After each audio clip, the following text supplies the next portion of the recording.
Ops, wait lang, huwag ka muna mag-scroll at syempre, magbibigay muna tayo ng ating word of the day. At pag-usapan natin yung mga tanungan sa board examination. Pag tinatanong po ba sa atin is ganito, ano po ba yung maaring sagot natin? Okay? Pag tinanong po sa atin, considered or it is also known as the Department of the Interior and Local Government Act of 1990. Ano po ba yung posibleng sagot natin dito? It's either Republic Act 6975 or Republic Act 8551.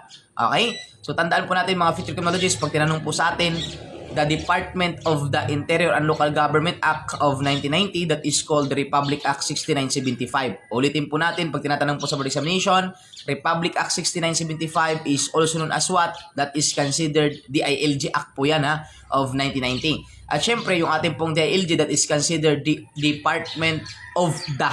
Kailangan po natin lagyan ng Department of the Interior and Local Government sapagkat kahit isang word lang yung mawala is maaring mabago na po yung situation at maaring magkamali po tayo. Kaya ulitin po natin, pag DILG Act, Department of the Interior and Local Government Act of 1990, let's consider Republic Act 6975 po natin. Okay?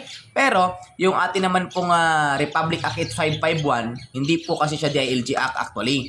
Ang kanya po talagang title, yung ating Republic Act 8551, it is considered as the PNP Reform and Organization Act of 1998. So, ibig sabihin, yung 8551 po, yun na po yung nag-reform sa ating 6975. Kumbaga, nag-amend siya at mas pinaganda niya pa yung ating mga provision sa ating mga kapulisan, no? At syempre, yung ating po kasing 6975, yung RA 6975, yan po yung nag-create ng Tri-Bureau. Yung ating pong Philippine National Police, BGMP, tsaka BFP. That is under po sila sa ating Republic Act 6975, yun po yung nag-create.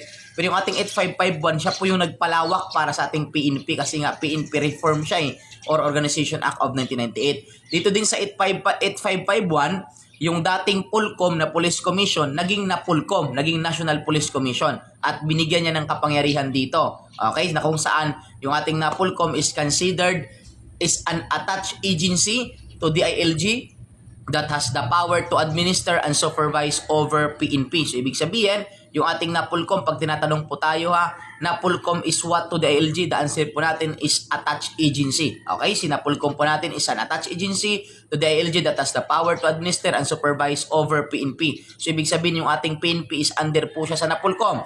Pero kapag in terms of election, magiging under naman po siya ni COMELEC. Kaya ulitin po natin, pag tinatanong po tayo, sa anong ahensya under yung ating PNP, answer po natin is NAPOLCOM. Pero kapag during election po, magiging under po siya ni COMELEC. Okay? At sana nakatulong sa inyo yan. At so paano, yan lang muna sa ngayon. At syempre, ito pa din yung lingkod, your Mr. Today, Emmanuel Damastor Schumann, Bilesa Balacalos, CBRC National Lecturer and a Registered Criminologist. At nagsasabi sa inyo, para pumasa sa board examination, kailangan natin yung baso siya at tsamba. Baso siya, basa, sulat and share, tsaka sabay natin ng tsamba, tiyaga, sipag, at manalangin bawat araw. Thank you so much.